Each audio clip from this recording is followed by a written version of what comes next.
السلام علیکم، امید کرتا ہوں آپ سب خیریت سے ہوں گے۔ میں ہوں حبیب اللہ اور آپ دیکھ رہے ہیں قرآن و حدیث ٹیچنگ چینل۔ اگر ہماری ویڈیو اچھی لگے تو لائک اور شیئر ضرور کیجیے گا۔ اگر ہمارے چینل پر نئے ہیں تو سبسکرائب کر لیں، ساتھ بیل آئیکن کو بھی دبا دیں۔ حضرت محمد صلی اللہ علیہ وسلم نے فرمایا، اس کو پڑھنے والے 1,00,000 گناہ معاف ہوں گے۔ سودا گری نہیں، یہ عبادت خدا کی ہے، اے بے خبر جزا کی تمنا بھی چھوڑ دے۔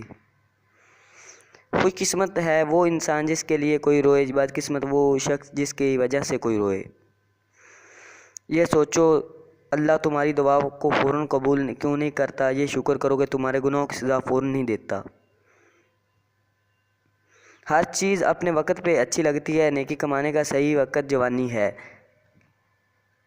ہم نیکیاں اس وقت کرتے ہیں جب ہم برائی کے کرنے کے قابل نہیں رہتے۔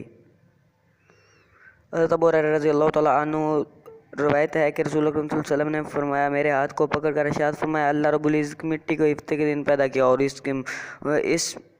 اس میں بھاڑ کو اتوار کے دن پیدا کیے اور درخت کو پیر کے دن پیدا کیا اور مغروبات کو منگل کے دن پیدا کیا اور نور کو بدھ کے دن پیدا کیا اور جمعرات کو دن زمین جو پائے پھیلائے اور آدم کے جمعے کے دن نصر کے مخلوق میں سب سے آخر جمعہ کی ساعت میں آخری ساعت رات کے درمیان فرمایا۔ اسی حدیث میں ایک ہے، ہاتھوں خوبصورتی کے لیے اپنے ہاتھوں سے صدقہ دیں اور آواز کی خوبصورتی کے لیے قرآن پوری تلاوت کریں، چہرے کی خوبصورتی کے لیے وضو کریں، دل کی خوبصورتی کے لیے اپنے دل میں اللہ کی یاد بسائیں۔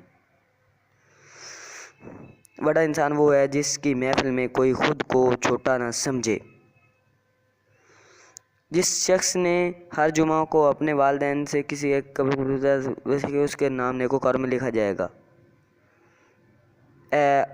اپنے کرم سے، اپنے افضل سے ہمیں اس حالت میں دنیا سے اٹھانا کیا جب ہمارے ماں باپ ہم پر راضی ہوں۔ دعا تو دل سے مانگی جاتی ہے، زبان سے نہیں۔ ہے اقبال، قبول تو اس کی بھی ہوتی ہے جس کی زبان نہیں۔ جب یہ پتہ چل جاتا ہے کہ زندگی کیا ہے، تب زندگی اپنی آخری سانسوں میں ہی رہتی ہے۔ اللہ کی 4 رحمتیں جو انسان سے برداشت نہیں ہوتی، بیٹی، مہمان، بارش، بیمار۔ اللہ کی 4 عذاب جو انسان کچھ قبول کر لیتا ہے۔ انسان موت سے بچنے کے لیے کوشش کرتا ہے، جہنم سے نہیں، حالانکہ کوشش کرنے سے انسان جہنم سے بچ سکتا ہے۔